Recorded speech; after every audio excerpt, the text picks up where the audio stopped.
Nah, di dalam sistem penerimaan murid baru SPMB itu ada perubahan yang cukup signifikan. Semakin ke sini semakin terevaluasi dan tentu ada kemudahan bagi ada keadilan untuk warga, tidak hanya di Tangsel tentunya. Apakah memang ada terkait dengan isu jual beli kursi itu apakah memang ada, Pak?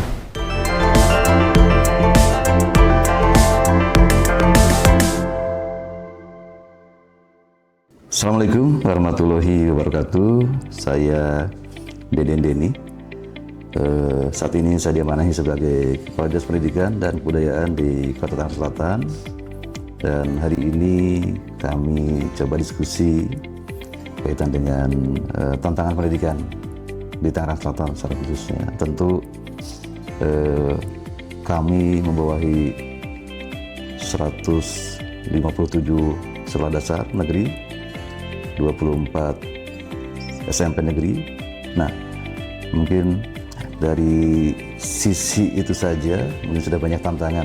Nah, hari ini kami coba bahas dengan teman-teman dan mudah-mudahan dari diskusi ini menjadi informasi bagi masyarakat dan tentu juga menjadi masukan juga bagi kami tentunya sebagai yang diamanahi untuk mewakili Pak Wali dan Pak Wakil dalam melaksanakan tugas dan fungsinya dalam urusan pendidikan di Kota Tangerang Selatan.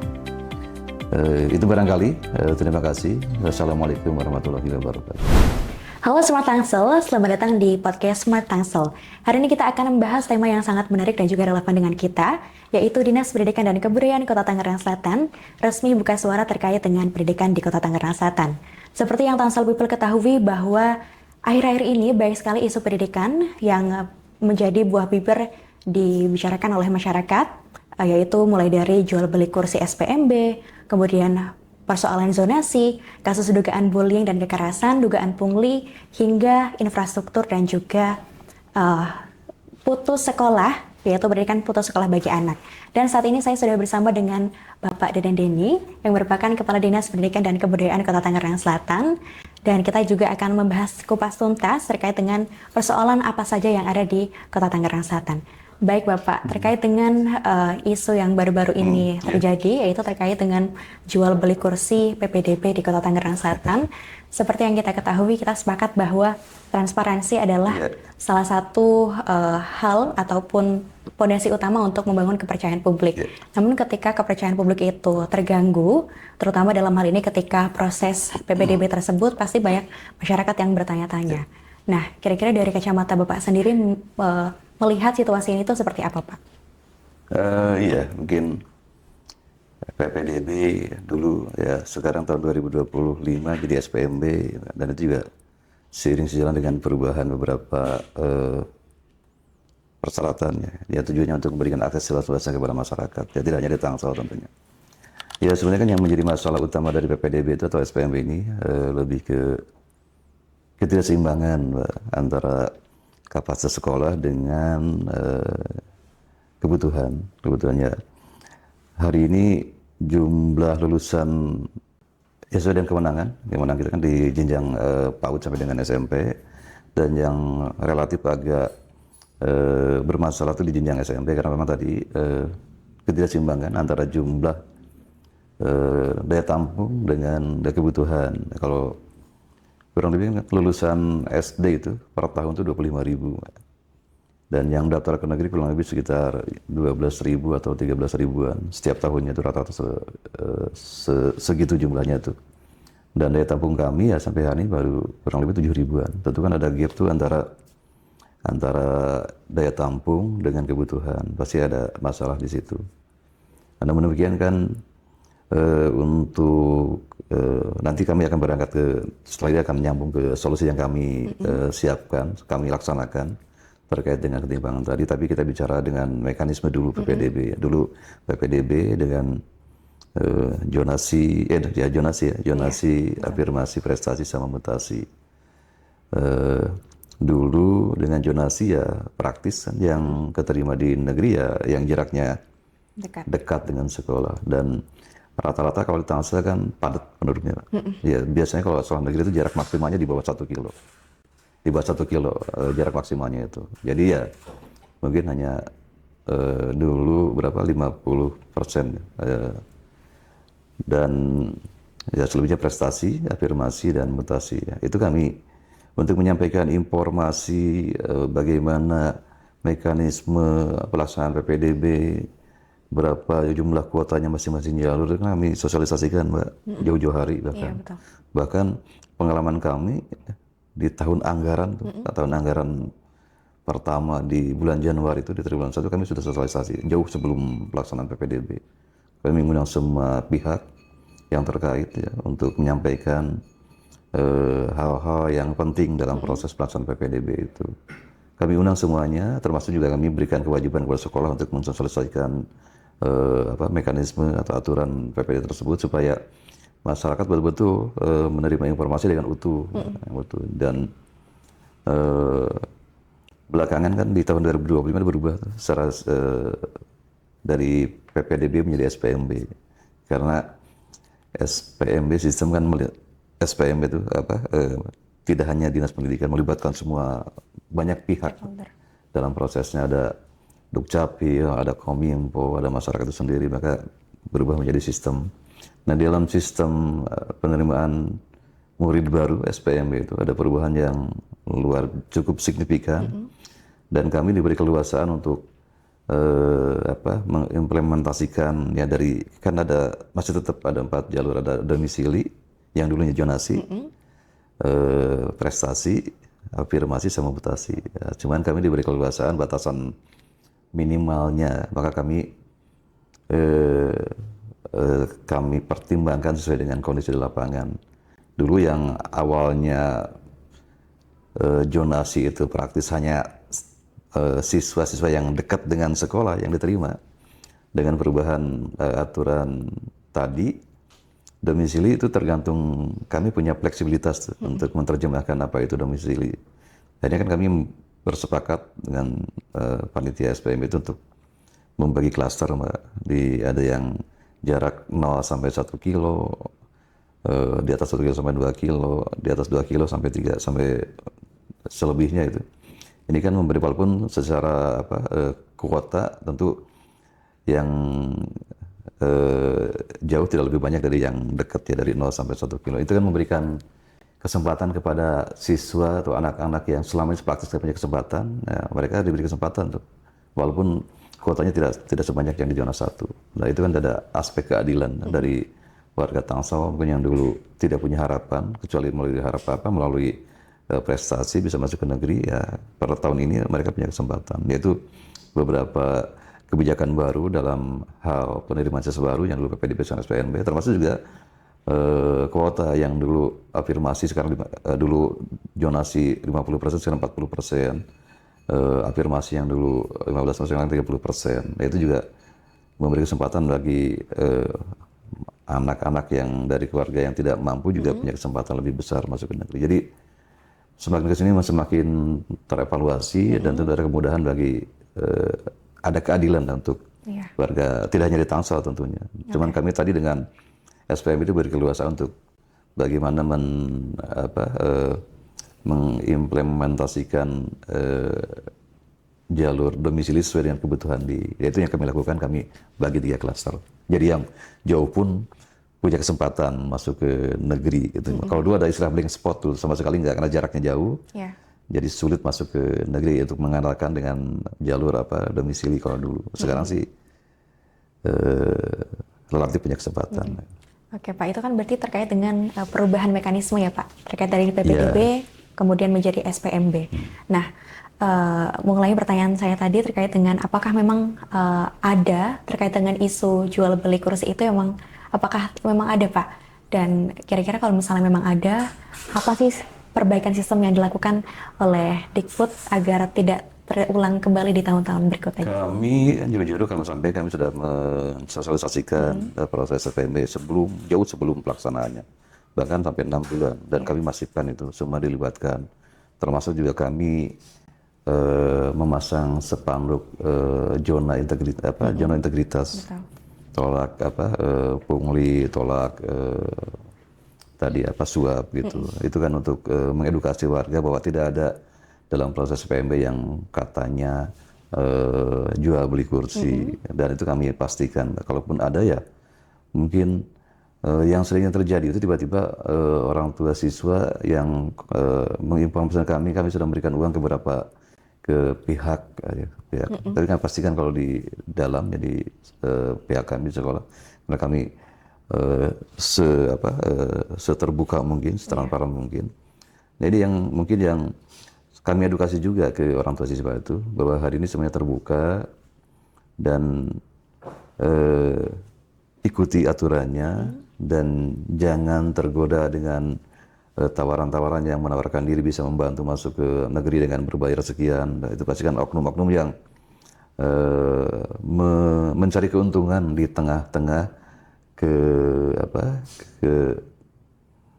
kesulitan orang tua yang ingin anaknya memaksakan anaknya masuk negeri. Ya kadang-kadang kan begitu tidak diterima di negeri karena jalur zonasinya nggak masuk atau dalam prestasi juga masuk, apalagi afirmasi.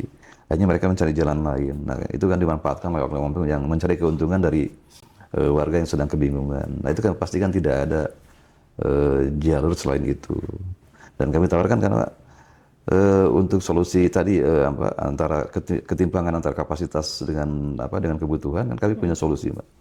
Sudah tahun keempat di tahun ini, dari tahun 2022 kami punya program bantuan pendidikan. Itu mengakomodir anak-anak yang siswa-siswi yang daftar ke negeri tapi tidak diterima. Maka kami bantu dengan biaya pendidikan yang kami bayarkan SPP-nya minimal untuk biaya personalnya. Itu menjadi solusi bagi kami. Maka selalu kami sampaikan bahwa ketika tidak diterima di negeri, silakan manfaatkan akses yang sudah kami siapkan, program yang kami siapkan, yang Pak Wali siapkan.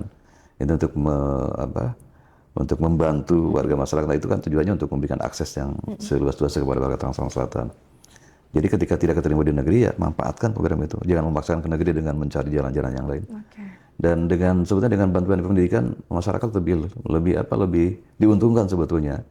Bisa memilih sekolah yang paling dekat dengan tempat tinggalnya, yang secara lebih efisien, secara biaya personalnya, dan orang tua bisa lebih mudah mengawasi anak-anaknya karena jaraknya tidak terlalu jauh ke tempat tinggalnya. Nah itu yang selalu kami sosialisasikan. Jadi ketika tidak diterima di negeri, ya manfaatkan program yang kami siapkan. Jangan memaksakan diri masuk ke negeri, apalagi dengan mencari jalan lain. Nah ini kan dimanfaatkan oleh orang-orang yang tidak bertanggung jawab, mencari keuntungan sesaat dari kesulitan masyarakat. Dan itu kami edukasi, Mbak, jauh-jauh hari, dan di setiap sekolah kami pasang minimal spanduk untuk bahwa tidak ada jalur lain selain tadi zonasi, domisili, prestasi, afirmasi, dan mutasi. Selain itu tidak ada lagi. Gitu. Jadi ketika tidak diterima, ya silakan. Kan kebetulan kalau kami kan jadwalnya itu tidak sekaligus. Jadi untuk memberikan kesempatan kepada lebih luas kepada siswa-siswi calon yang masuk ke SMP, kami buka dulu jalur domisili, berikutnya jalur prestasi. Artinya bahwa ketika dia tidak terima di zonasi atau domisili, dia punya kesempatan pakai jalur prestasi. Ya, silakan daftar lagi gitu. Jadi kalau tidak sekaligus dalam waktu yang sama, jadi anak-anak punya kesempatan ya sampai dengan 3 kali ya bisa prestasi, bisa afirmasi mungkin kalau memang dari keluarga yang mohon maaf kurang mampu barangkali. Ya itu aja dimanfaatin, selebihnya tidak ada lagi gitu. Dan kalaupun ada yang menawarkan, ya saya pastikan bahwa itu oknum yang mencari keuntungan untuk di tengah-tengah kebingungan masyarakat. Kami dorong supaya jangan masuk ke negeri, ya silakan manfaatkan program yang kami siapkan gitu. Itu edukasi yang kami lakukan. Baik Pak, berarti memang bisa disimpulkan ya Pak ya.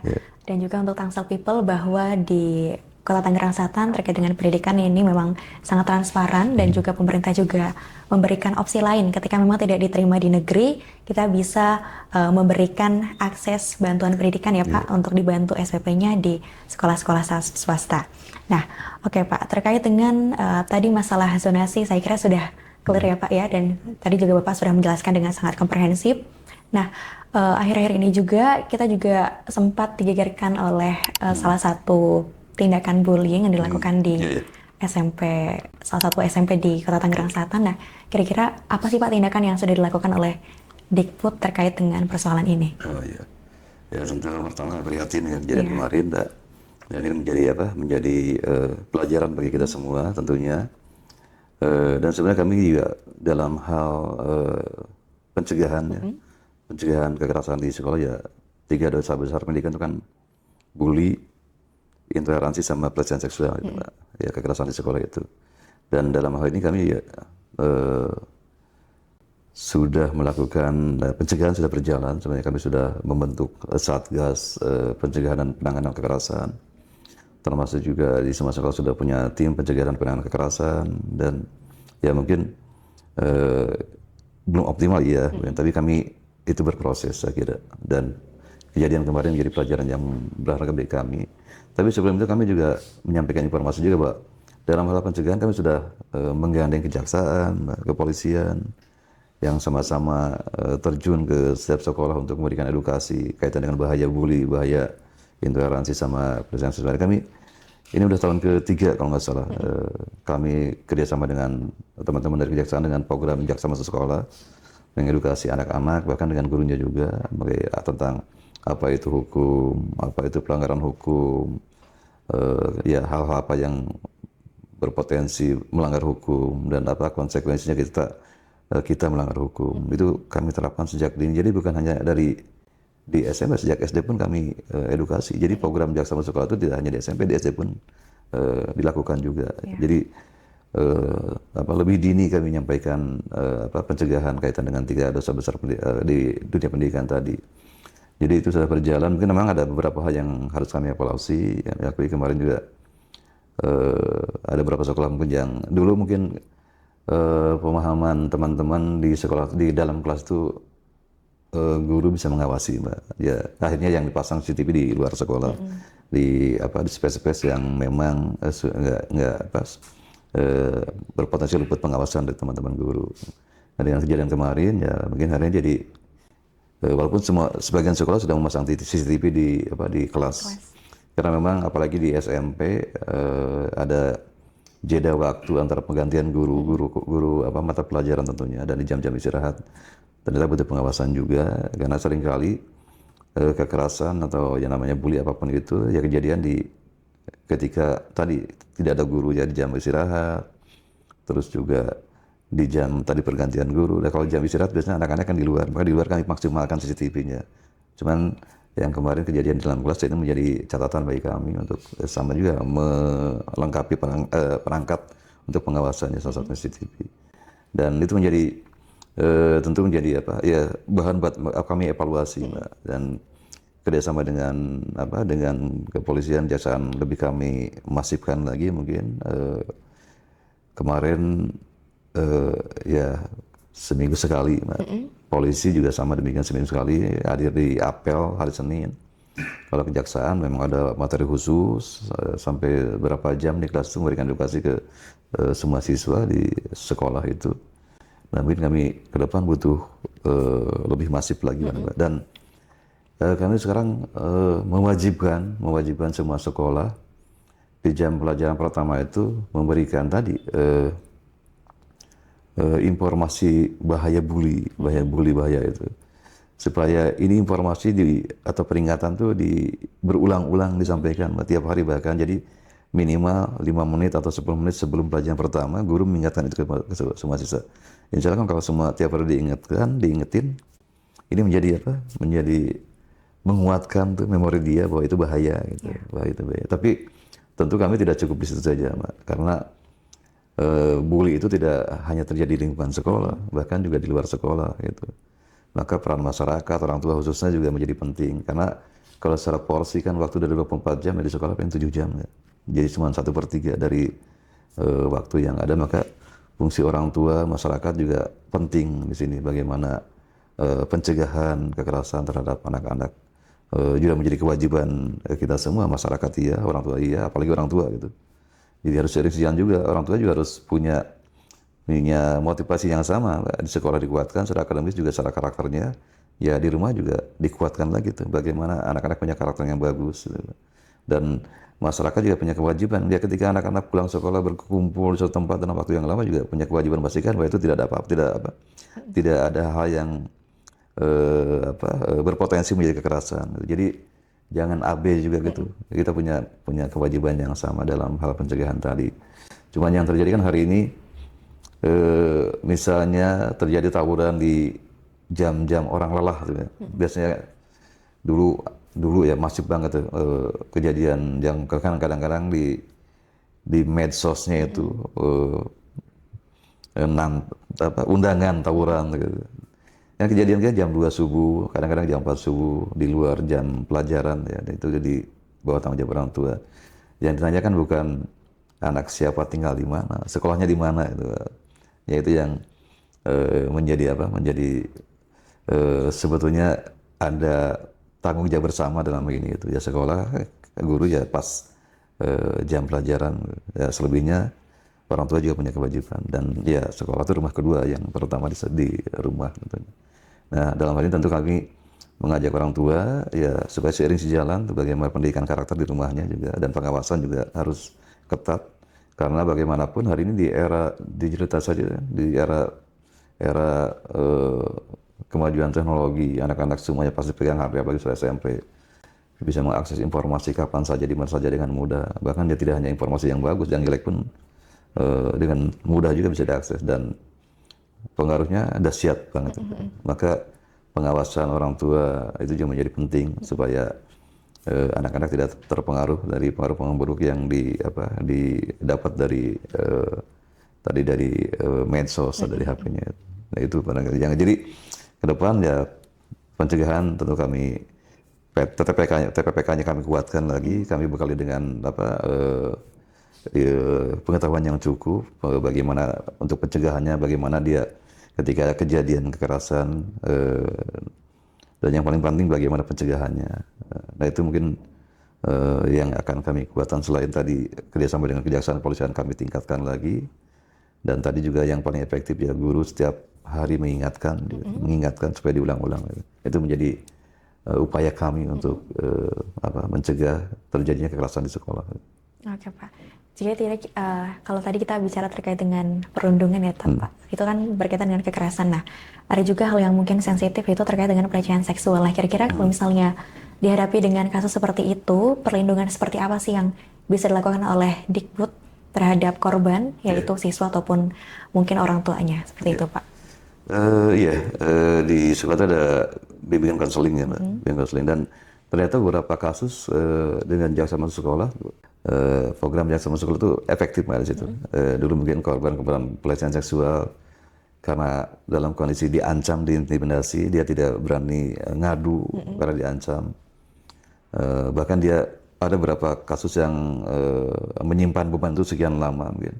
Kejadian pelecehan zaman anak-anak itu SD, baru di SMP ketemu dengan teman-teman jaksa dengan program jaksa masuk sekolah, tertrigger mungkin dengan edukasinya tadi juga supaya berani speak up ketika ada indikasi pelecehan seksual. Nah itu efektif Mbak. Akhirnya anak-anak jadi berani ngadu bahwa dia pernah mendapatkan pelecehan seksual ya dari siapa di waktu dia SD. Itu kan artinya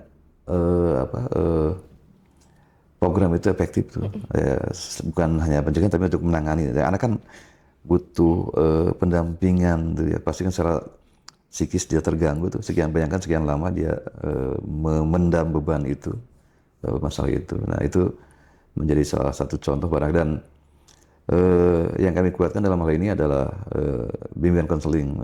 Harus lebih peka mungkin ketika ada anak-anak yang tiba-tiba berubah sikap, tiba-tiba jadi murung, harus betul-betul peka tadi melihat perubahan anak, dan termasuk juga itu tadi mengedukasi anak-anak harus berani mengadu ketika misalnya ada potensi pelecehan seksual atau udah terjadi bahkan mungkin harus berani mengadu, dan biasanya tanyakan mengadunya kepada siapa gitu. Akhirnya diarahkan ke gurunya, minimal guru kelasnya atau wali kelasnya, ke guru BP atau minimal ke temannya lah gitu. Kalau tidak berani mengadu misalnya ke guru, ya ke teman atau ketua kelasnya di kelasnya masing-masing. Nah itu yang teman-teman atau kami juga lakukan bersama untuk mengedukasi tadi anak-anak. Dan ya tentu tadi selain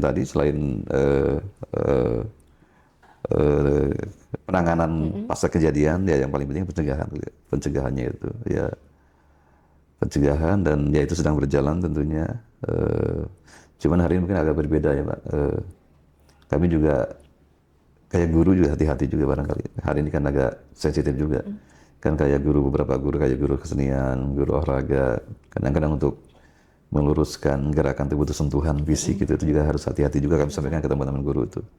Jangan sampai dipersepsikan pelecehan seksual. Ya ini kayak hal-hal yang mungkin niatnya meluruskan, akhirnya jadi potensi terjadi pelecehan seksual, hal juga harus kami edukasi juga supaya ya persepsinya sama gitu Pak. Jadi yang guru juga butuh perlindungan, itu kan tidak jarang juga ketika terjadi kekerasan, ya mungkin guru niatnya mendisiplinkan anak, karena di sekolah itu ada tata tertib kan, yang harus taati sama siswa-siswi semua. Maka ketika terjadi pelanggaran kan harus ada peringatan, ada sanksi. Nah itu yang harus kami pastikan juga ke orang tua bahwa apapun yang guru lakukan ya tidak lain tidak bukan adalah untuk mendisiplinkan anak itu. Dan ya itu ya hari ini kan tipis banget lah antara bercanda dengan bully gitu ya. Terus dia tadi pelecehan seksual dengan guru meluruskan gerakan, tipis banget ininya batasannya itu, maka harus betul-betul hati-hati. Betul. Berarti mungkin bisa disimpulkan ya Pak, perlunya pencegahan. Betul. Dan juga ketika memang sudah terjadi, apa yang bisa kita lakukan untuk supaya hal tersebut tidak terulang kembali, tidak dan trauma bagi si korban tadi. Ya, dan tentu saja kita butuh kolaborasi antara lintas pihak yang tadi Bapak juga sudah sebutkan, kolaborasi dengan kejaksaan, kemudian guru yang memang sebagai orang tua siswa di sekolah, dan juga mengedukasi siswa serta orang tuanya agar lebih aware lagi terkait dengan kekerasan maupun pelecehan di lingkungan sekolah. Dan mungkin itu sudah aman ya Pak, sudah kita selesai terkait dengan bicara itu. Kemudian hal yang selanjutnya adalah terkait dengan infrastruktur. Kira-kira apa sih Pak program prioritas yang dicanangkan oleh Dinas Pendidikan dan Kebudayaan Kota Tangerang Selatan di tahun 2025-2026 ini mungkin Pak? Ya tadi disampaikan di awal bahwa kami masih ada ketimpangan tuh antara kebutuhan dengan daya tampung dengan kebutuhan. Ya, Pak Wali dalam periode kedua ini beliau punya RPJMD untuk menambah SMP negeri ya 7 sekolah tentunya sampai 5 tahun ke depan. Di sisi itu juga selain itu juga kami merevitalisasi beberapa sekolah supaya layak dan kapasitas maksimal, dan tentunya kami punya prototipe sekolah itu, dan karena kali Tangsel terbatas ya lahan itu, maka konsepnya ke atas ya, ada 3 lantai, ada 2 lantai tergantung luasan lahannya, dan kami setiap tahun merevitalisasi sekolah di SD dan SMP. Jadi kalau Mbak bisa lihat barangkali beberapa sekolah yang sudah dibangun ya kondisinya luar biasa Mbak, anak-anak nyaman, itu tentu penting bagaimanapun, kenyamanan berpengaruh terhadap kualitas pendidikan tadi, dan makanya kami berupaya supaya proses belajar mengajar itu betul-betul nyaman baik bagi guru maupun siswa-siswinya. Maka bangunan yang nyaman menjadi penting, yang cukup juga, artinya ya ke depan ya tidak ada lagi sekolah yang 2 shift karena kekurangan kelas ya, kekurangan kelas ya. Jadi diidealkan ya, kalau SD kan kelas sampai kelas 6 ya, masing-masing kelas 4 rombol, berarti kan 6 kali 4 24 ya, 24 minimal. Selain ruang guru dan ruang sekolah SMP 3 kelas, masing-masing kelas maksimal 11 rombol, butuh kelas 33. Nah itu kami upayakan semua sekolah memiliki kapasitas yang maksimal begitu. Dan ini sedang berproses, dan mudah-mudahan ke depan dengan penambahan beberapa sekolah yang akan dibangun di periode Pak Wali yang kedua ini sampai dengan tahun 2029 nanti, mudah-mudahan membuka akses yang lebih luas. Ya kalau kami hitung jumlah pendaftar ke negeri kurang lebih setiap tahun itu 12.000. Jadi kalau dibagi misalnya satu sekolah tuh sekali penerimaan tuh 11 rombongan, masing-masing rombongan 32, berarti 352. Ya kebutuhannya 34 sekolah negeri kalau idealnya, tapi kami tidak boleh mengabaikan keberadaan sekolah-sekolah swasta. Tentu jangan sampai kami bangun sekolah negeri baru mematikan sekolah swasta. Tentu harus bijak dalam hal itu. Dan kami memprioritaskan beberapa tempat yang jumlah sekolahnya masih minim gitu Mbak. Ya, masih minim ya, kayak ada beberapa tempat kayak di Setu baru ada SMP 2 SMP negeri, di Ciputat baru ada 3, di Panokarin baru ada 3. Ya itu yang barangkali menjadi prioritas kami ke depan supaya semua warga ya semua anak punya kesempatan yang sama untuk mendapatkan layanan pendidikan tanpa terkecuali. Jadi program ke depan ya selain menambah sekolah, memperbaiki sekolah yang sudah ada supaya lebih betul-betul nyaman dan bangunnya ideal. Termasuk juga yang paling penting ya itu tadi kan jumlah gurunya juga harus disesuaikan juga. Jadi sedang kami hitung berapa kebutuhan sekolah idealnya, berapa jumlah gurunya, dan titik-titik mana aja yang hari ini krusial butuh sekolah baru. Itu sedang kami sudah dan sedang kami laksanakan. Oke. Menarik sekali ya Pak terkait dengan pemerataan akses pendidikan. Tapi saya juga penasaran Pak, karena ketika kita bicara terkait pemerataan akses pasti selalu ada saja ketimpangan. Dan juga ada juga isu terkait dengan anak putus sekolah gitu. Nah, memang apakah benar adanya dan kira-kira Bapak tahu nggak berapa datanya dan atau apa strategi yang dilakukan oleh Dikbud untuk menarik mereka agar mau untuk bersekolah kembali gitu Pak? Oh iya, tentu ya. Tahun ini kan pertumbuhan penduduknya tinggi banget Mbak, tinggi banget. Tahun ini udah berapa 1,5 atau 1,4 juta ya. Dari awal berdiri tahun 2009 itu luar biasa pertumbuhan penduduknya. Tentunya kan berpengaruh juga gitu. Ya ada beberapa mungkin yang sebagian besar yang tinggal di Tangsel tapi administrasi pendudukannya bukan di Tangsel itu Mbak. Itu juga kami ada beberapa yang kami data. Tentu yang kami upayakan bagaimana anak kembali ke sekolah ya, kalau memang masih usia sekolah ya tentu kami dorong lagi masuk ke sekolah formal. Tapi ketika dia putus sekolah sekarang usianya sudah bukan usia sekolah, kami dorong ke kesetaraan. Ya ada PKBM, paket A, paket B, paket C. Nah itu yang kami upayakan, kami berhitung betul dan tadi yang salah satu solusinya yaitu tadi kami mendorong teman-teman yang mengelola PKBM itu ikut juga terlibat dalam hal ini supaya anak-anak yang tadi putus sekolah ya kalau usianya masih usia sekolah ya sekolah lagi di sekolah formal, tapi ketika udah bukan usia sekolah ya kami dorong ke PKBM. Dan alhamdulillah hari ini angka lama sekolah kita kan di 11,86 tahun, artinya putus sekolahnya di kelas 12 ya, kelas 12 putus sekolahnya itu. Dan angka harapan sekolahnya itu 14 tahun ya, berarti kan sampai diploma 2 tuh. Ya, kami dorong terus ya minimal nanti jadi masih ada sisa tuh kan nanti ke depan wajib belajar itu 13 tahun ya, Mbak. Ya artinya sampai dengan SMA minimal, SMA dan sederajat. Ya sekarang angka lama sekolah kami kan di 11,86 tahun ya, putus sekolahnya di kelas 12 SMA atau SMP. Itu yang sedang kami kejar ya minimal nanti di 12 tahun angka lama sekolahnya, dan angka harapan sekolah mudah-mudahan sampai S1 lah mudah-mudahan angka harapan sekolahnya itu. Maka kami tadi beasiswa yang bantuan pendidikan itu menjadi penting untuk mencegah anak putus sekolah. Terus juga kami punya program bantuan bagi yang tidak mampu, anak-anak yang tidak mampu di luar yang PIP ya, program Indonesia Pintar. Kami termasuk tadi pagi kami menyampaikan 1.000 program 1.000 bantuan bagi anak di jenjang SD, SMP sampai PAUD sama PKBM juga. Itu untuk membantu orang tua meringankan beban untuk biaya anak ya. Kalau di negeri kan udah negara gratis, tapi biaya personal kan ditanggung sama orang tua ya, kayak ongkos mungkin dari rumah ke sekolah atau beli buku tulis. Nah itu kami bantu juga. Tiap tahun di jenjang SD 1.000 orang kami bantu Pawali ya, program Pawali membantu orang tua meringankan bebannya tadi.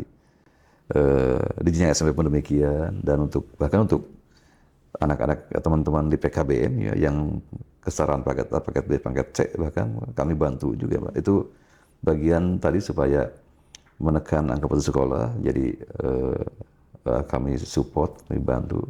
Dan bahkan tahun depan selain bantuan pendidikan bagi jenjang SMP tahun depan untuk tahun ini udah mulai, tahun depan mungkin lebih optimal lagi untuk jenjang PAUD pun kami bantu.